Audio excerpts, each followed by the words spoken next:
Hezbollah leader Hassan Nasrallah speaks via a video link during a rally in Beirut, Lebanon, November 3, 2023 on Al-Mana TV. Hezbollah leader Hassan Nasrallah said on Friday that his forces would continue their skirmishes with the Israeli military until Hamas achieves victory in Gaza. Nasrallah warned that an attack on Lebanon would be the most foolish mistake in Israeli history. What is happening in Gaza today is not just another war. It is a decisive historical battle with consequences that will reshape the future, Nasrallah said in a televised speech. Hezbollah's objectives in this battle, he stated, are to stop the aggression on Gaza and ensure that Hamas achieves victory against Israel. Nasrallah's speech was his first since Hamas militants launched their surprise attack on Israel on October 7.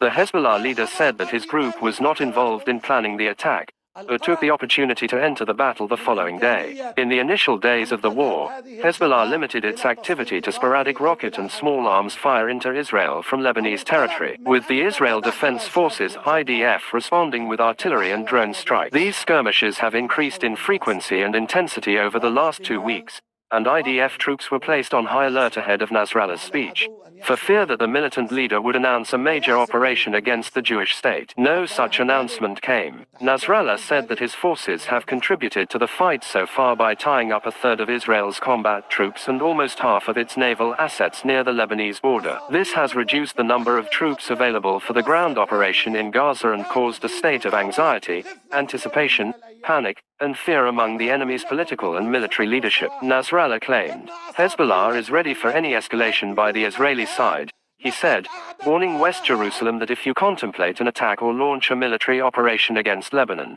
you will commit the most foolish mistake in your existence. Should a wider war break out, he warned the US that you Americans will pay with your ships, your aircraft, and your soldiers. Nasrallah added that there will be more actions against Israel on multiple fronts in the coming days. Israeli officials have issued similarly stark threats to Hezbollah, with Prime Minister Benjamin Netanyahu promising to strike Lebanon with unimaginable strength if Nasrallah's group makes the mistake of its life by entering the war. Speaking in Tel Aviv immediately after Nasrallah's speech, U.S. Secretary of State Antony Blinken said that with regard to Lebanon, with regard to Hezbollah, with regard to Iran, we have been very clear from the outset that we are determined that there not be a second or third front opened in this conflict.